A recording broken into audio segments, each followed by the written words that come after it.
What I want to do here in this recording is to talk about the outline that was due last Sunday night. And I graded them all, and some of you are happy with your grades, some not so happy.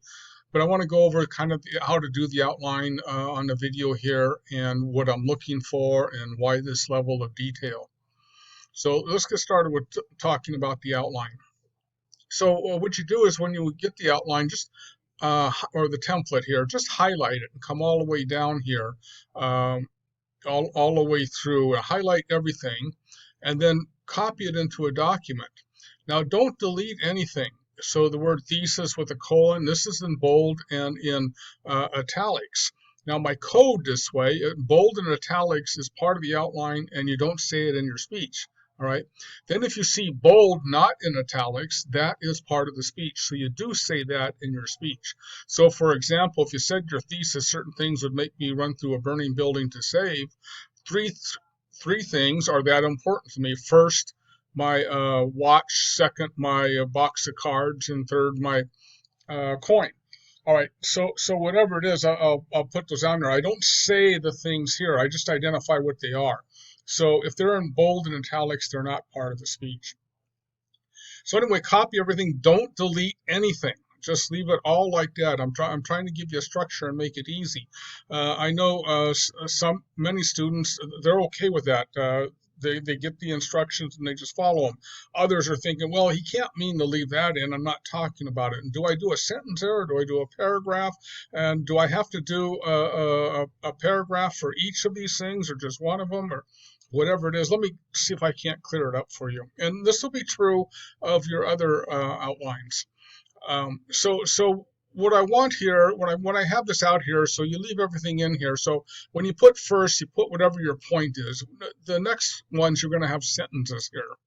Okay, then let's get started. My first thing, we're going to use different transitions. We're going to progress in complexity as we go. Now, when you see first thing, or I'm going to put, first main point in the next one, you actually write out what it is here. Anytime you see a colon, put something after it. All right, so you'll put your sentence. So I'd put my coin, or I'd put my coin is very important to me, or my coin was given to me by my father, or whatever it is up here. Then you have 3 bullet points here. Now, you can do it in several ways. You can do one narrative for this bullet point and just write it. You let the word processor push these 2 down, and then that's it. You're done. You just write out your narrative. You can break up your narrative into 3 parts, paragraph, paragraph, paragraph, if you want to, and that's fine too. Or what you can do is 3 different narratives. Now, that's kind of ideal to have 3 different narratives, because if you go blank during your speeches, you'll have places to go back to. Now, it's not imperative or even important that you say in your speech what you wrote. This is just to keep you organized. The only thing that's imperative, if you have up here my coin I got from my father, it's only important that you're talking about your coin here. It doesn't matter to me if you write out one story and you tell another story.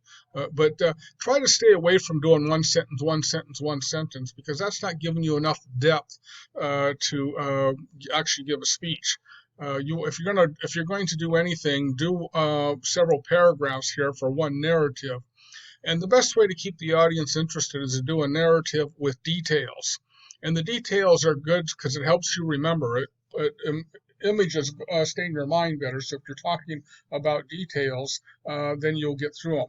Now, you don't have to get through every detail you wrote down. You can even add details that you didn't even write down if you add into them, as long as you're talking about the coin.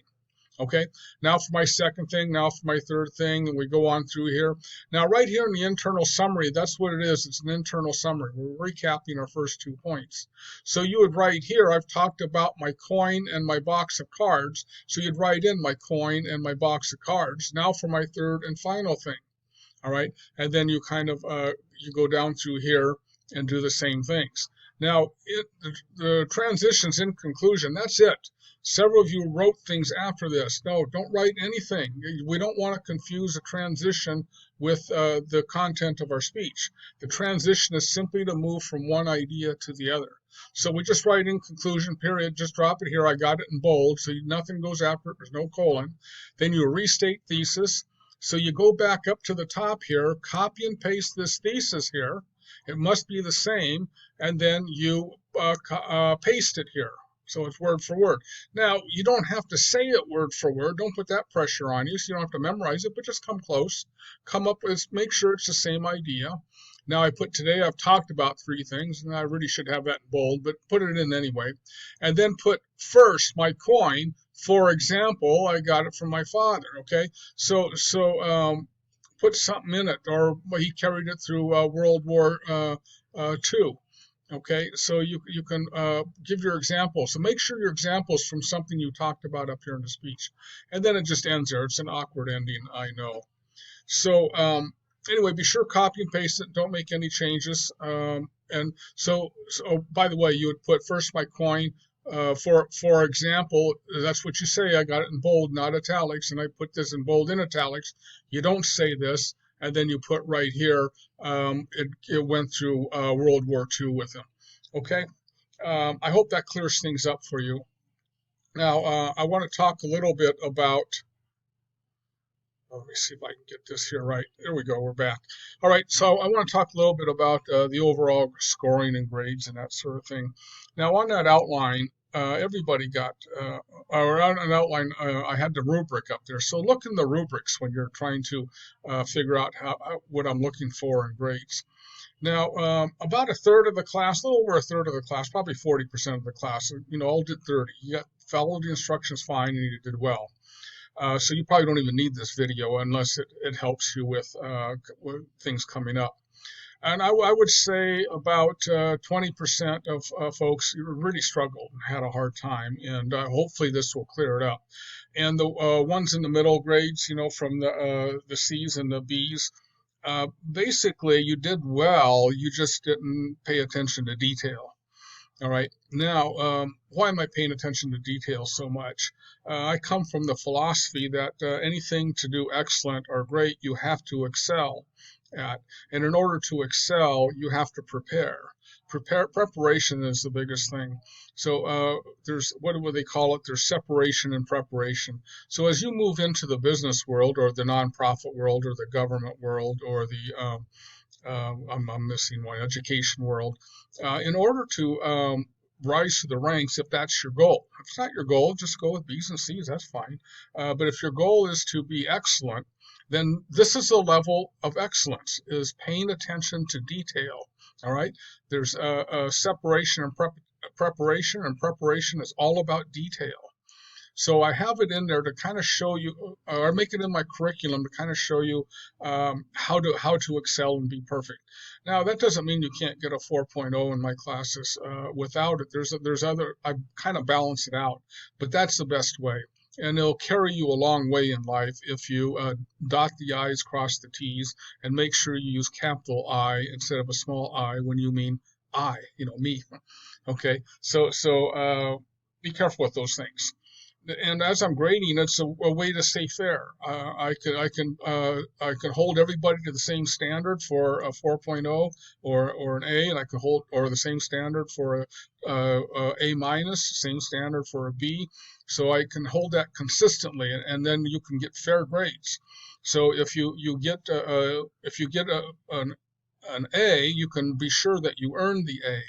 If you get a B and think you deserved an A, then generally you can go back and find that you missed the details. And I know some of you say, well, what did that matter? That's kind of stupid. That's just a little detail.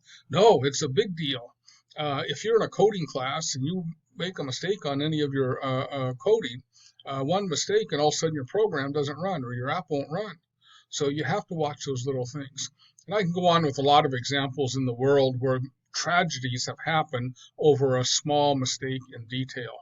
Okay, just by using a different word makes a difference in some things. In fact, right off the top of my head, I remember the Challenger when it exploded. It was just a word that caused the whole problem. The engineers said you cannot launch this shuttle if it's below 22 degrees. And then the people who read it, the administrators who wanted to set it off, it was 22 degrees at Cape Canaveral that day, and they thought it was 22 degrees or lower. So they went ahead and blasted off. So just that little word and the meaning, is it lower than 22 degrees or 22 degrees and lower? And then the gaskets failed because of the temperature, and the rest is history. All right, so I hope this helped out. Coming up with our speech, be sure to practice its detail. The only way you can give a good three-thing speech is to practice it several times. And I would practice it in front of friends, and don't tell them you're practicing. Just tell them about one of your items. Just say, oh, yeah, I got this item, and then tell the story how you got it. It's just a normal conversation. All right, that'll be good practice. So say your speech over and over several times, probably at least 10 to 15 times you should say it, and then sit down and record it. On recording, make sure that you do not edit it. An edit is an automatic 0 for the assignment. Okay, because in public speaking, you can't get in front of an audience and edit yourself. All right, so enough on that, on the editing. So good luck on the speeches. I always enjoy watching them when they come through, and try to keep them under 4 minutes. If you get into 4 to 5, definitely don't go over 5 minutes. All right, if you got over 5 minutes, then you're rambling too long. I've tried to keep this at 10 minutes for the instructions, but I'm already at 11, so I know how it happens. So anyway, we'll talk again.